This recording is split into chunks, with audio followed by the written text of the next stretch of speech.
A nighttime curfew established in regions affected by the catastrophic fires that have devastated vast areas in California. This curfew will be strictly enforced and is being taken to enhance public safety, protect property, and prevent any burglaries or looting in the area that the residents have evacuated. Access to these areas will be restricted solely to disaster response personnel and authorized media representatives. Breaching the curfew will lead to arrest on misdemeanor charges.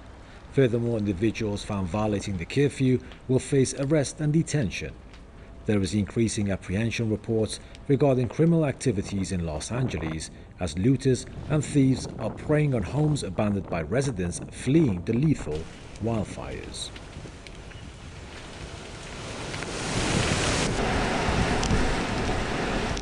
Now, to talk more on this, we are joined by Mr. Tony Gosling, historian and investigative journalist from Bristol. Mr. Gosling, nice to see you again. Mr. Gosling, your thoughts on the unprecedented fires in Cali, and why hasn't the government been able to contain it? Considering that it's one of, if not the richest areas in the world, with all the multi-millionaires and billionaires living there or residing there, they were saying that they even ran out of water and the fire hydrants and trucks were empty of water. Well, look, you put your finger on it. It's such a rich area. Now, listen, mankind in cities have been dealing with fires for hundreds and hundreds of years. And yet in California, because of the budget cuts, I think it's pretty obvious this has played a major part in this particular disaster. But you know what? The dry conditions and combined with the wind doesn't cause fires. Something else must be causing these fires, whether it's potentially lightning, although that happens in rain and there hasn't been much rain, or else, as we've been hearing today, people being arrested for arson. And the police in Los Angeles have been very reluctant to admit to the public that this is what they've been investigating, because of course it makes it more difficult for them to catch the arsonists if they make that information public. So it's potential here, as we've seen in many other fires around the world, that some of them have been set deliberately. So this is a society quite obviously not very at home with itself, not content with itself, because the evacuation orders, and these people have not just left their homes because they're worried about what's going on. 180,000 residents of Los Angeles have been forced to leave their homes under evacuation orders, and it may be that those homes aren't actually really threatened that much, and that's where the criminals are moving in. But it is worrying, isn't it, where you've got the misfortune of others is seen as an opportunity for theft and gain by a criminal class. And this is, I think, probably because there are so many Americans now who are living on or below the poverty line that they feel that they have to go and steal and commit crime, whether it's through drugs, crimes and this sort of thing, in order to make ends meet. And this is forcing more and more people into the hands of organised crime. And this is a technique of the mafia, is that they try to force governments, countries, towns, cities into poverty, so that can act as a recruiting tool for organised crime. But then we've also got, because of the budget cuts, quite obviously there are major problems with not supplying enough water through the actual fire hydrant water system. But you have to, if you've ever been to California, you'll know water is extremely precious, but the fire department do have special methods of getting water to places where they really need it to fight fires like this. That's what the problem is that this has been underfunded. There's been money has been cut from this by the mayor, and that, I think, the footage of the mayor is probably, or the governor, whoever she was, is probably the most fascinating of all, because she's simply got nothing to say. She is not a leader in any way. She's someone who's put there to come up with excuses. She's more like a public relations person who's run out of things to say.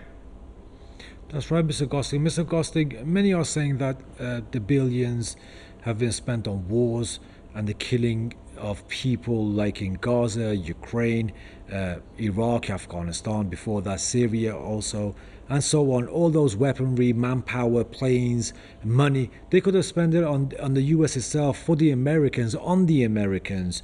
Mr. Bosnich was saying that, we talked to him earlier on, about an hour ago.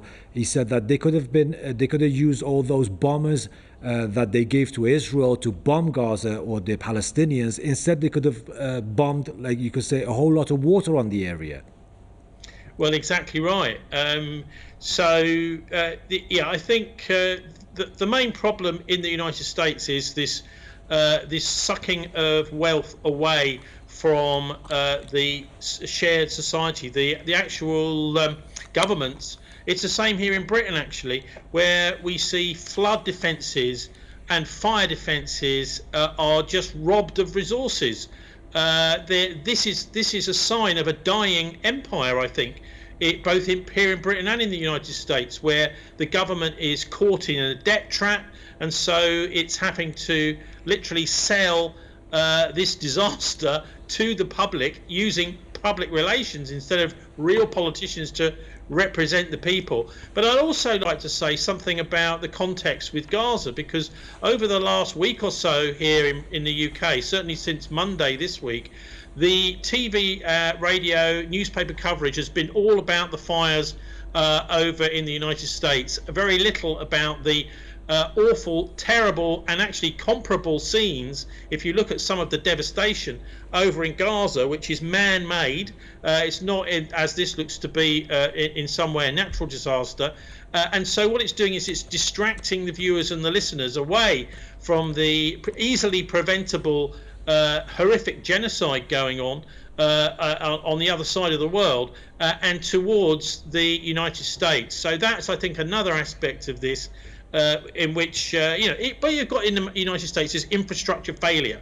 This is what happens as an empire starts to die, and it's perfectly easy, it's simple for the United States to have the infrastructure to deal with fires and deal with floods. Here in Britain, for example, in Bristol, we had floods just before Christmas where the motorways were closed, but it was nothing to do with the climate. It was because the drains underneath the motorways had not been swept out, not been cleaned, and so they just become clogged. This is the sort of thing that happens as a nation starts to collapse, and it's quite obviously that's why you're quite right. All this money being spent on foreign wars is at the detriment of the people of California. Mr. Gosling, in short, if you can, I think you're one of the best ones to ask. Your thoughts, someone is speculating that it could have been man-made or intentional. We asked Mr. Bosnich earlier on, he believes that it was highly unlikely, but we saw the wildfires in Hawaii back in 2023, which some people were saying that it was orchestrated and there were talks of laser beams used. Wanted to know your thoughts as well, in short, if you can. I think it's laser beams here. But you see, there is an agenda potentially to get to someone being paid to secretly start fires, most definitely. And as I said before, the police in Los Angeles have arrested people for arson. They've just announced today that some people have been found to do this, and the purpose would be literally to distract the attention of the world away from Gaza and to California.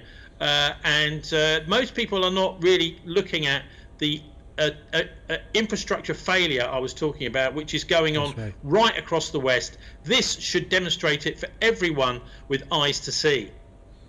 There you have it, Mr. Tony Gosling, historian and investigative journalist from Bristol. Mr. Gosling, it's always nice talking to you, sir. Thank you very much for your time.